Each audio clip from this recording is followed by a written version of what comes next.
Hello everyone. Today we will start our last chapter, carbonates and its compounds. This chapter is very important chapter and this chapter is has new concept about the organic chemistry. ठीक है dear students, ये जो chapter है तुम्हारा, ये chemistry में जो 3 branches हैं, फिजिकल, इनऑर्गेनिक एंड ऑर्गेनिक। तो ऑर्गेनिक केमिस्ट्री का सबसे इम्पोर्टेंट चैप्टर है और स्टार्टिंग यहीं से होती है ऑर्गेनिक केमिस्ट्री की। और इस चैप्टर का नाम है carbon and it's compounds. Got it? तो ऑर्गेनिक केमिस्ट्री जनरली किसकी स्टडी होती है? कार्बन कंपाउंड्स की स्टडी होती है। ऑर्गेनिक कंपाउंड्स हम कहते हैं जिनमें कार्बन और हाइड्रोजन प्रेजेंट होते हैं, वो ऑर्गेनिक कंपाउंड्स कहलाते हैं। तो ऑर्गेनिक केमिस्ट्री में ये सबसे इम्पोर्टेंट चैप्टर है। So let's start our 4th chapter, carbon and its compound. सबसे पहले हम इस चैप्टर की डिटेल में जाने से पहले कार्बन के बारे में पढ़ेंगे। कार्बन है क्या? तो कार्बन एक नॉन मेटल है जो कि पीरियोडिक टेबल में 14 ग्रुप में प्रेजेंट है। Got it? और जिसका एटॉमिक नंबर 6 है। अगर एटॉमिक नंबर 6 है इसका, तो इलेक्ट्रॉनिक कॉन्फ़िगरेशन क्या हो गया? 2,4। तो इसको हम सिंबलाइज कैसे करेंगे? Carbon 6 and 12। What does it mean? Carbon का एटॉमिक नंबर 6 है और इसका एटॉमिक मास कितना होता है? 12। ठीक है। और कार्बन एक बहुत अच्छा एलिमेंट है। क्यों? क्योंकि अबंडेंटली अवेलेबल होता है कार्बन, क्योंकि कार्बन हर जगह प्रेजेंट होता है। तुम अगर ह्यूमन बींग्स में भी देखोगे तो कार्बन प्रोटीन्स के रूप में प्रेजेंट होता है। ठीक है, उसमें ना एमाइड्स पेप्टाइड्स लिंकेज होती हैं जिसमें कार्बन प्रेजेंट होता है। सॉइल में देखोगे तो तुम्हें कार्बन प्रेजेंट मिलेगा, हर जगह कार्बन प्रेजेंट होता है, इसीलिए इसकी स्टडी की जाती है। तो carbon is a versatile element. Carbon versatile कहलाता है, हर जगह प्रेजेंट होता है। तो डियर स्टूडेंट्स, हम कार्बन के इसमें सबसे पहले प्रॉपर्टीज स्टडी करेंगे कि कार्बन में ऐसी क्या खास बात है जो कि हर जगह प्रेजेंट होता है और कार्बन को हम वर्सेटाइल कहते हैं। तो कार्बन की इस चैप्टर में विशेषताएं बताई जाएंगी कि कार्बन में ऐसी क्या कैरेक्टरिस्टिक फीचर्स हैं जो कि कार्बन हर जगह प्रेजेंट होता है और कार्बन को हम वर्सेटाइल क्यों कहते हैं। वर्सेटाइल का मतलब देखें तो ऑलराउंडर, कार्बन हर एलिमेंट के साथ अटैच हो जाता है।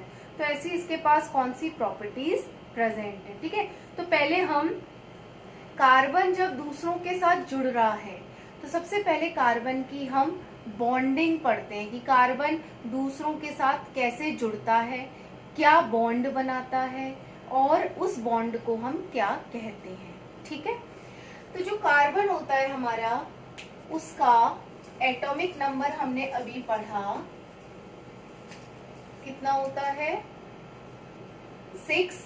और इसका इलेक्ट्रॉनिक कॉन्फ़िगरेशन होता है 2,4। Got it? इसके लास्ट शेल में 4 वैलेंस इलेक्ट्रॉन्स प्रेजेंट होते हैं। ठीक है, ओके। तो जब इसके लास्ट शेल में 4 इलेक्ट्रॉन्स प्रेजेंट हैं, दिस मीन्स ना तो ये इलेक्ट्रॉन लूज करता ना इलेक्ट्रॉन गेन करता। ओके, ये क्या करता है? केवल इलेक्ट्रॉन्स की शेयरिंग करता है। ठीक है, तो अगर मैं इनके कार्बन से जुड़े हुए कंपाउंड्स के बारे में जानना चाहती हूँ तो पहले मुझे कार्बन का बेसिक स्ट्रक्चर समझना पड़ेगा कि कार्बन कैसे बॉन्डिंग करता है दूसरों के साथ। तो कार्बन का इलेक्ट्रॉनिक कॉन्फ़िगरेशन 2,4, लास्ट शेल में 4 इलेक्ट्रॉन्स, 4 वैलेंस इलेक्ट्रॉन्स है और ये कार्बन न तो लूज करता 4 इलेक्ट्रॉन्स को, ना ही 4 इलेक्ट्रॉन्स को गेन करता ऑक्टेट कंप्लीट करने के लिए, केवल ये 4 इलेक्ट्रॉन्स की शेयरिंग करता है। अब हम ये चीज हम 9th क्लास से पढ़ते हुए आ रहे हैं कि जिनके लास्ट शेल में 4 इलेक्ट्रॉन्स बचते हैं वो शेयर करते हैं। कार्बन, हम यहाँ पर कार्बन के बारे में पढ़ेंगे। तो कार्बन 4 इलेक्ट्रॉन्स को शेयर ही क्यों करता है? ठीक है, यहाँ ये कॉन्सेप्ट समझने की कोशिश करेंगे कि कार्बन 4 इलेक्ट्रॉन को लूज या गेन क्यों नहीं कर सकता। देखो कार्बन का बहुत ज्यादा स्मॉल साइज होता है, this is very important point. और क्या होता है कि जो कार्बन का न्यूक्लियस होता है वो बहुत छोटा होता है, ठीक है। छोटा होने की वजह से अगर वो 4 इलेक्ट्रॉन्स को लूज करे, जैसे हम जानते हैं ना कि लास्ट शेल में कितने इलेक्ट्रॉन्स होने चाहिए 8, लेकिन कार्बन के पास कितने हैं 4, तो दो ही पॉसिबिलिटी है, या तो इसको भी लूज कर दे या 4 इलेक्ट्रॉन को किसी से गेन कर ले। लेकिन कार्बन के केस में दोनों ही पॉसिबिलिटी रूल्ड आउट हो जाती है, ऐसा वो करता ही नहीं है, ना वो लूज करता ना वो गेन करता, वो दूसरों से समझौता कर लेता है, शेयरिंग कर लेता है। इसी वजह से इसके ऊपर कोई चार्ज नहीं आता। चार्ज कब आता है? जब कोई एलिमेंट परमानेंटली लूज करता है या परमानेंटली गेन करता है। जब कोई शेयर करता है कि तुझे जरूरत पड़े तब तो तू मेरे से शेयर कर लेना, और मुझे जरूरत पड़ेगी तो मैं ये इलेक्ट्रॉन शेयर कर लूंगा, तो मैंने परमानेंटली लूजिंग गेनिंग नहीं हुई ना, यहाँ पर तो चार्ज नहीं आता कार्बन के पास कभी भी, ठीक है। ये याद रखना, जब भी कोई एलिमेंट शेयर करता है ना इलेक्ट्रॉन्स, तो उस पर कोई चार्ज नहीं आता है। तो देखो क्यों नहीं लूज या गेन करता है कार्बन। कार्बन का जो न्यूक्लियस होता है वो बहुत ज्यादा स्मॉल होता है, और कार्बन अगर 4 इलेक्ट्रॉन्स लूज करे तो इसके न्यूक्लियस के पास इतनी एनर्जी नहीं होती है कि वो 4 इलेक्ट्रॉन्स को लूज करने के लिए एनर्जी प्रोवाइड कर सके। Got it. और दूसरा, अब तो इसका मतलब carbon can not loose, why? Because it requires lot of energy for losing 4 electrons. अब सेकेंड क्या है, 4 इलेक्ट्रॉन्स को गेन क्यों नहीं करता? 4 इलेक्ट्रॉन को गेन इसलिए नहीं करता क्योंकि कार्बन का न्यूक्लियस बहुत छोटा होता है, तो वो एक्स्ट्रा 4 इलेक्ट्रॉन्स को होल्ड आउट नहीं कर सकता, संभाल के नहीं रख सकता अपने पास, तो इसीलिए उसके पास एक ही पॉसिबिलिटी बची, समझौता। जब उसे किसी के साथ बॉन्डिंग करनी होती है तो वो शेयरिंग कर लेता है। Got it. तो इसका मतलब हमारे पास केवल एक ही पॉसिबिलिटी बची, शेयरिंग की, ठीक है। तो dear students, carbon cannot lose 4 electrons, cannot gain 4 electrons. Why? Because if it loses 4 electron, then it requires lot of energy. तो उसके पास उतनी एनर्जी होती नहीं है, और अगर वो गेन करता है तो 4 इलेक्ट्रॉन्स को, उसका न्यूक्लियस इतना छोटा होता है कि उसको संभाल के नहीं रख सकता। So carbon always shares 4 electrons to other elements, ठीक। तो यहाँ पर एक चीज हमारी क्लियर हो गई कि कार्बन लूज नहीं करता, कार्बन गेन नहीं करता, कार्बन क्या करता है, केवल शेयर करता है। लूज क्यों नहीं करता? एनर्जी बहुत ज्यादा चाहिए। गेन क्यों नहीं करता? स्मॉल साइज, ठीक है। तो कभी कभी एग्जाम में क्वेश्चन भी आ जाता है। क्वेश्चन क्या होता है? वाई कार्बन, ये इस सिंबल का क्या मतलब है? Why carbon can not lose 4 electrons, तभी तो पॉजिटिव चार्ज आएगा। Why carbon can not gain 4 electrons, तो नेगेटिव चार्ज आएगा, ठीक है। तो तुम्हें यही रीजन उसके देने होंगे, ठीक है। अब एक चीज क्लियर हो गई कि कार्बन दूसरे एलिमेंट्स के साथ अपने 4 इलेक्ट्रॉन्स क्या करता है? शेयरिंग, ठीक है। और दूसरों के साथ जुड़ जाता है 4 इलेक्ट्रॉन की शेयरिंग करके। मतलब अगर किसी के पास 4 इलेक्ट्रॉन है तो वो अपने उससे 4 इलेक्ट्रॉन शेयर कर लेता है, तो उसके पास 8 इलेक्ट्रॉन्स हो जाते हैं, ऑक्टेट कंप्लीट हो जाता है, तो उस एलिमेंट के साथ उसकी बॉन्डिंग हो जाती है। तो डियर स्टूडेंट्स, अगर कोई बॉन्ड, दो एलिमेंट के बीच में बॉन्ड शेयरिंग के द्वारा बन रहा है, शेयरिंग हो रही है इलेक्ट्रॉन्स की, तो वो बॉन्ड कहलाता है कोवेलेंट बॉन्ड,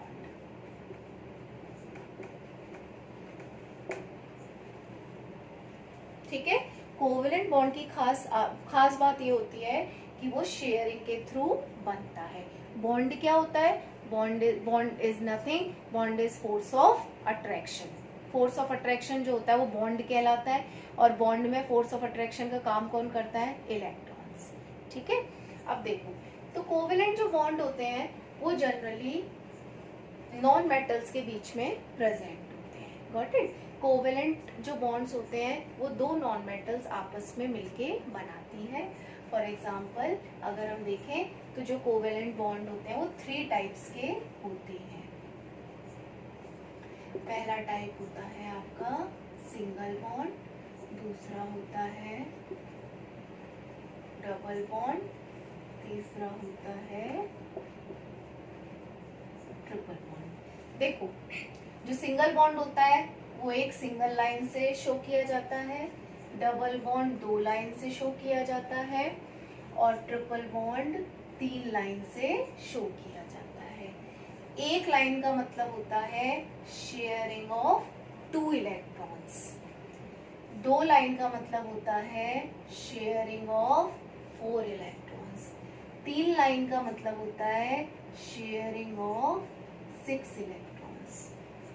ठीक है, तो हमने क्या पढ़ा, शेयरिंग के थ्रू जो बॉन्ड्स बनते हैं, इलेक्ट्रॉन्स की जब शेयरिंग होती है तो उनके द्वारा बना बॉन्ड क्या कहलाता है, covalent bond. Covalent bond generally non metals के बीच में प्रेजेंट होता है और कोवेलेंट बॉन्ड 3 टाइप्स के होते हैं, single bond, double bond and triple bond. Single bond को सिंगल लाइन से रिप्रेजेंट करते हैं, डबल बॉन्ड को डबल लाइन से रिप्रेजेंट करते हैं और ट्रिपल बॉन्ड को ट्रिपल लाइन से रिप्रेजेंट करते हैं। अब हम पढ़ते हैं सिंगल बॉन्ड। सबसे पहले सिंगल बॉन्ड कैसे बनता है, या हम ये कहें कोवेलेंट बॉन्ड कैसे फॉर्म होता है। ठीक है, सबसे पहले सिंगल बॉन्ड।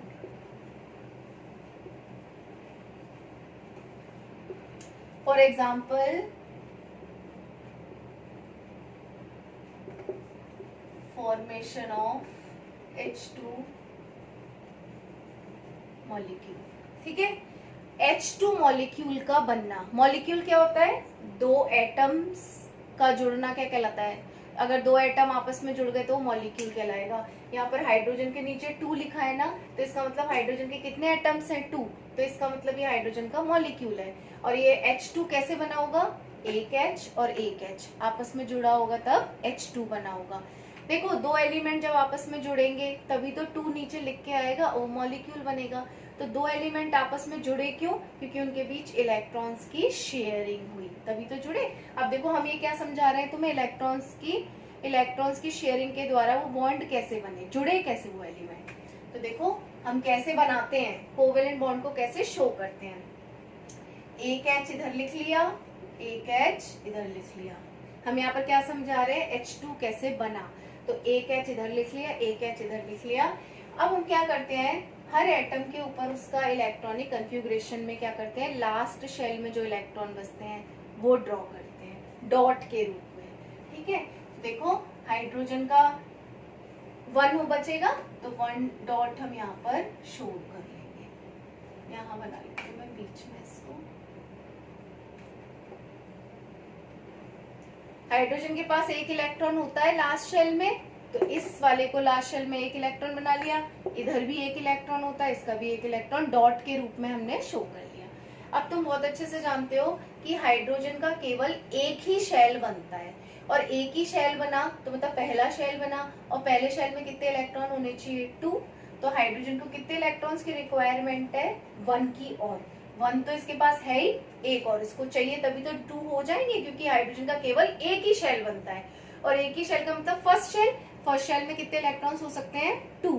तो हाइड्रोजन का एक तो खुद का है और एक और इसको चाहिए, तो ये क्या करेगा, इससे शेयर कर लेगा। अब देखो, और कोवेलेंट बॉन्ड को हमेशा ऐसे गोले से शो करते हैं, शेयरिंग दिखाते हैं। अब देखो इस वाले हाइड्रोजन एटम ने इसका इलेक्ट्रॉन शेयर कर लिया। अब इस वाले हाइड्रोजन के पास 2 इलेक्ट्रॉन हो गए अपने, स्टेबल हो गया ये। अब इस हाइड्रोजन ने कहा मुझे भी चाहिए, मेरे को भी अपने 2 इलेक्ट्रॉन पूरे करने हैं। तो देखो एक तो इसका खुद का है ही, तो इसने भी इसके शेयर कर लिए। अब इस वाले हाइड्रोजन के पास भी 2 इलेक्ट्रॉन हो गए, इस वाले हाइड्रोजन के पास भी 2 इलेक्ट्रॉन हो गए। ठीक है, तो इसका मतलब इन दोनों ने आपस में शेयरिंग करी एक इलेक्ट्रॉन की, तो बीच में कितने की शेयरिंग हो रही है, 2 इलेक्ट्रॉन की। जब भी 2 इलेक्ट्रॉन की शेयरिंग होती है तो हम इसको किस बॉन्ड से दिखाते हैं, सिंगल बॉन्ड से। तो H2 कैसे बनता है, how H2 molecule is formed, by sharing of 2 electrons between 2 hydrogen atoms, got it। तो 2 इलेक्ट्रॉन्स की शेयरिंग हो रही है बीच में, एक इलेक्ट्रॉन आपस में शेयर कर रहे हैं तो बीच में तो 2 इलेक्ट्रॉन्स हैं, got it। तो हमारे पास क्या बन गया, H2 मॉलिक्यूल बन गया। नेक्स्ट पढ़ते हैं हम formation of O2 molecule, double bond.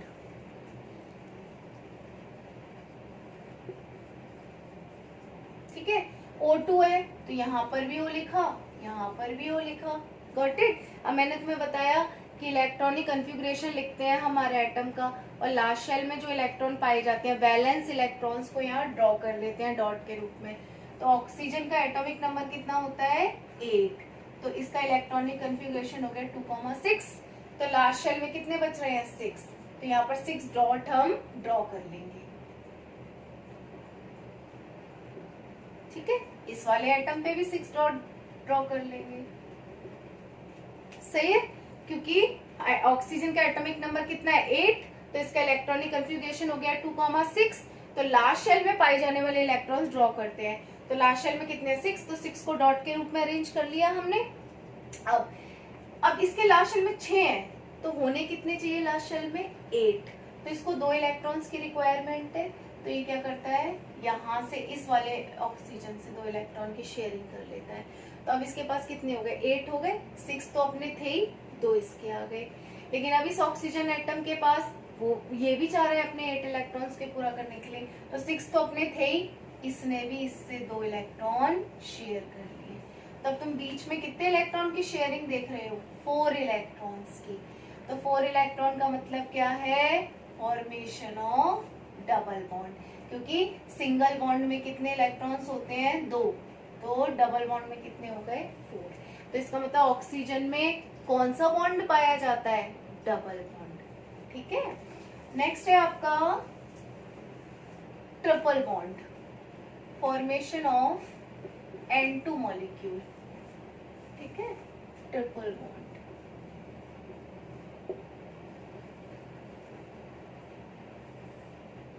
N2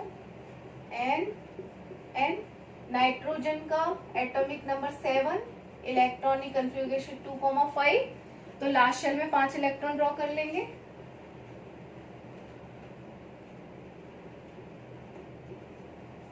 ठीक है, लास्ट शेल में 5 इलेक्ट्रॉन्स ड्रॉ कर लिए, इस वाले एटम के भी, इस वाले एटम के भी। लास्ट शेल में 5 है, होने कितने चाहिए, 8। ऑक्टेट कंप्लीट करने के, स्टेबल होने के लिए। तो ये नाइट्रोजन का एटम को 3 इलेक्ट्रॉन्स और चाहिए, तो इस वाले एटम से वो शेयर कर लेगा। तो देखो 5 तो इसके थे ही, 3 इससे शेयर कर लिए, तो 8 हो गए इसके। ये वाला एलिमेंट भी शेयर कर लेगा। तो देखो बीच में कितने इलेक्ट्रॉन की शेयरिंग हो रही है, 6 इलेक्ट्रॉन्स की। तो फॉर्मेशन ऑफ ट्रिपल बॉन्ड क्या हो गया, फॉर्मेशन ऑफ ट्रिपल बॉन्ड। इसका मतलब नाइट्रोजन में कैसा बॉन्ड प्रेजेंट होता है, ट्रिपल बॉन्ड। Got it. तो ठीक है, तो कोवेलेंट बॉन्ड कितने टाइप के थे, 3 टाइप्स के, single bond, double bond and triple bond. और इसी, अब जैसे हम कार्बन के स्टडी करते हैं, जैसे कार्बन का हम जानते हैं 2,4। तो लास्ट शेल में कितने इलेक्ट्रॉन्स हैं इसके, 4। अगर इसका मतलब ये 4 इलेक्ट्रॉन की शेयरिंग करेगा। Got it. तो देखो अगर मैं कार्बन को हाइड्रोजन के साथ जोड़ दूं, तो देखो कार्बन का हाइड्रोजन का 1 इलेक्ट्रॉन होता है इधर, और कार्बन के लास्ट शेल में कितने हैं, 4। तो मैं इधर इसको ना इससे शो कर दे रही हूँ स्टार से, तो तुम्हें दिखाई देगा अच्छे से कि कार्बन के 4 इलेक्ट्रॉन्स हैं। कार्बन के लास्ट शेल में 4 इलेक्ट्रॉन्स हैं, ओके। और हाइड्रोजन के पास 1 इलेक्ट्रॉन होता है। तो सबसे पहले हम हर एटम को स्टेबल करेंगे, उसका कंप्लीट करेंगे। तो हाइड्रोजन का तो 1 ही शेल बनेगा और 2 इलेक्ट्रॉन होने चाहिए। तो हाइड्रोजन ने कार्बन के 1 इलेक्ट्रॉन से शेयरिंग कर ली। देखो तो ये हाइड्रोजन आपका, उसने अपना कंप्लीट कर लिया। अब कार्बन के पास तो 4 इलेक्ट्रॉन्स हैं, कार्बन को भी अपने में कितने चाहिए, 4 और चाहिए, 8 तभी तो होंगे। तो देखो कार्बन के 4 अपने तो थे ही, तो 4 और ले लेगा इलेक्ट्रॉन्स। कैसे, हाइड्रोजन से, इस हाइड्रोजन से 1, हाइड्रोजन से 1, तो ये फिर ऐसे शेयर कर लेता है। तो बीच में कितने की शेयरिंग हो रही है, 2 इलेक्ट्रॉन्स की। तो फॉर्मेशन ऑफ सिंगल बॉन्ड। तो ये कैसे शो करेंगे, इस टाइप से। Got it.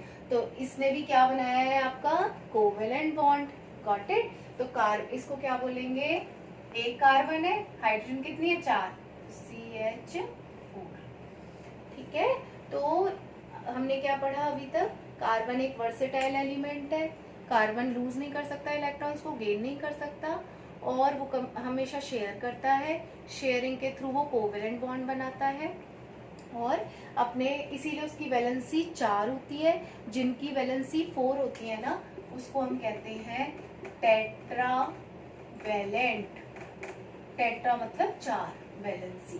तो कार्बन एक टेट्रावैलेंट एलिमेंट है और जिसकी 4 वैलेंसी होती है। इसका मतलब वैलेंसी का मतलब ये भी होता है कंबाइनिंग कैपेसिटी, कितने एलिमेंट को अपने साथ जोड़ सकता है, क्योंकि इसकी 4 वैलेंसी है तो 4 एलिमेंट को अपने साथ जोड़ सकता है ये, ठीक है।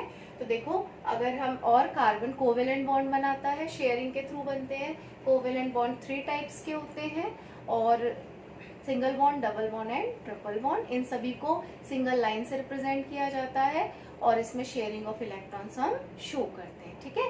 नेक्स्ट वीडियो में हम पढ़ेंगे कि कार्बन की कौन सी ऐसी प्रॉपर्टी हैं, 2 प्रॉपर्टी हैं जो इम्पोर्टेंट हैं, जो इसको वर्सेटाइल बनाती हैं, और कार्बन और हाइड्रोजन को हम क्या कहते हैं और उनके क्या जनरल फॉर्मूले होते हैं।